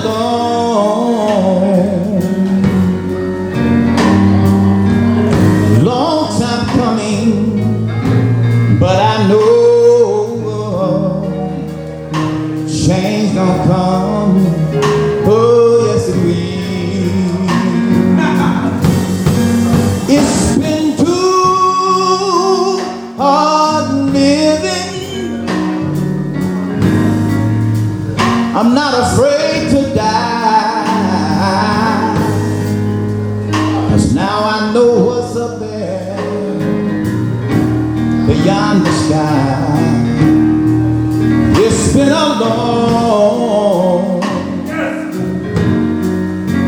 long time coming, but I know a change gonna come. Oh, yes it will. It's been too hard living. I'm afraid to die, 'cause I don't know what's up there beyond the sky. It's been a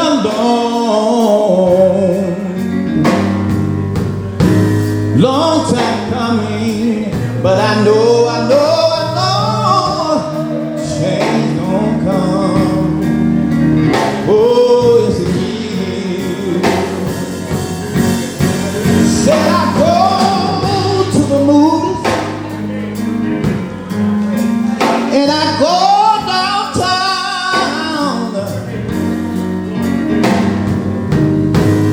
Somebody keep telling me,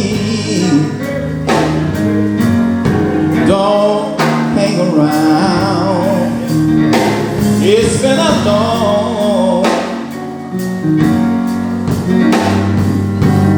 long time coming, but I know change will come. Oh, yes it will.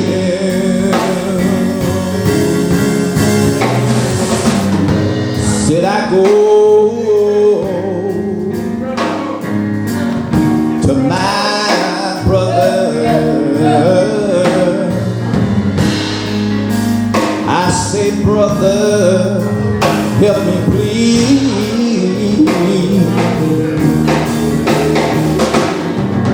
But he winds up knocking me back down, down on my knees. Oh, there have been times that I thought I couldn't last so long, but now I thank God to carry on. It's been a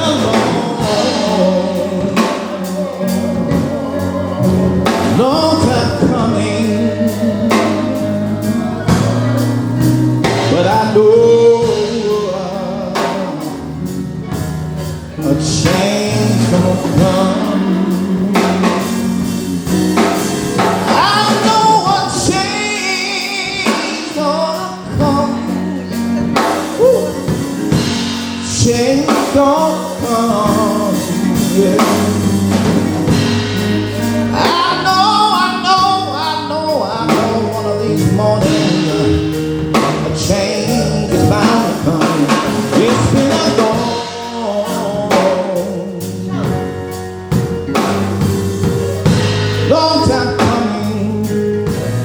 but I know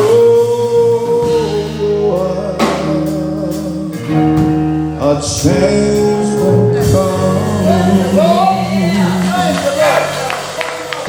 Get up, get up, the ghetto, talking about the ghetto. Brother Brown, put that hard on in there.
You know, we come out the ghetto, y'all.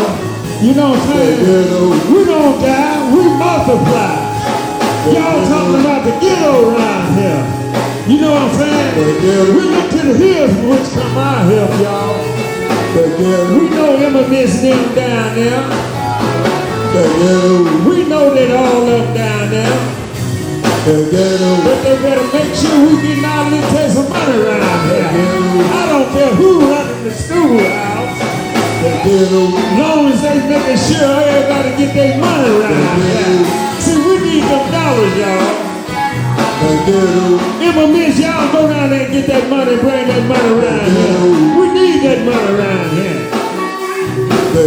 You know, you're looking at a player that knows how this thing goes.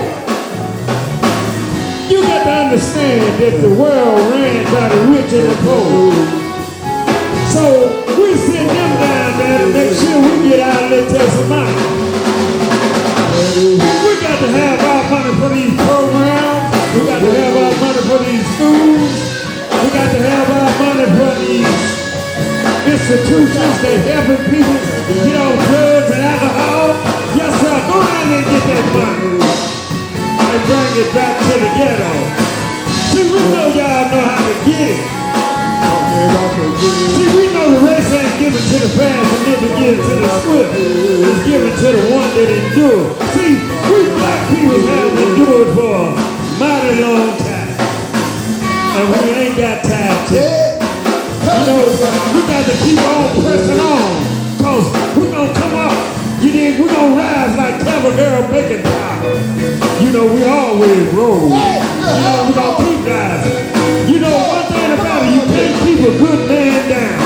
I don't care what you do to him. I say if you can post something on it, you can hold him down, you can do anything to him. But he's gonna rise. He's gonna rise up out the ghetto. Yes, sir. Tell me about the ghetto. Yes, sir. Tell me about the ghetto. You know one thing about it. Obama said something that I like. He said, amazing grace, whole house, sweet the sound. To say the nigga like this. You know, hey, one thing about it, if you don't put nothing in, you don't get nothing out. See, we got to put it in the community. So one thing about it, if we don't do it, who gonna do it? See, we want to thank everybody around here for coming out tonight. So we want to thank Jerome, Lord Jerome over here. Yes, sir. Oh, Victor. We don't thank Jerome, all he has done and all he gonna do. See, Jerome got enough sense to go down there and get that money. See, don't talk about nobody that's trying to do something. If you ain't gonna help, keep quiet. Don't say nothing. If you ain't gonna help us to come up in the ghetto, don't say nothing. So right here at the Exodus Center, we don't want you to meet us there. We want you to lead us there. Be here next week, Same time, same bat station. Beat us there. Don't just meet us there. Excellence. Empowering our youth to be the greatest that they can be. Right here with the Omnibus Roundtable, you have Global City Unity, Morale Builders. All of these great organizations are helping to sponsor these programs. Stay tuned. We'll be right back with our T.R.I.P.S. Oh yeah. program. And see, we got Jerome over here. Him and another outstanding gentleman in the community, Officer Hogan. You know, he's been with the police department over 31 years, and he always has been the same. You know, one thing about this brother right here, he don't change. You know what I'm saying? What you see is what you get. You know, they've been trying to jag him off and make him do all kinds of stuff, run up behind everybody and all like that. But one thing about him, he didn't allow them to do that to him. You know, he always was cognitive of the situation. He always had and still have empathy and sympathy for what's going on in the black community. And he knew what his mom and his dad had taught him was going to carry him a long way, to have empathy and sympathy. See, this man, you know, I just saw him in some of the worst areas here in the city of Chicago. But he always have a word to say. And then a lot of his constituents always say that he fraternizing with the community too much. But I don't call it fraternizing. I call it policing the community the way you're supposed to police the community. You're supposed to talk to the people. You don't just ride through. This man talked to the people, been talking to them for years and years and years, and they always move him. But we got to get the youth to start thinking about being police officers so they can get to the youngsters and stay in the community. You know, they get too many of these young officers that ain't from the area, ain't from the community. They bring them over here, they don't even know the community. You know, I'm appealing to the Mr. Brown down there, the director of the police department, is to employ in each area the right proportion of officers for them areas. In the black areas, we need to saturate it with black officers. In the Hispanic area, we need to saturate it with black and Hispanic officers. You know, because of it too, it's gonna take the whole community to get this stuff right. See, communication is the glue. So we're just glad to be down there. Him and miss y'all, you and Rashawn Ford and the president, all of y'all already know that the fight is finished. But we know that y'all know that if you keep on supporting us, keep on supporting your own, keep on supporting, we're going to support y'all.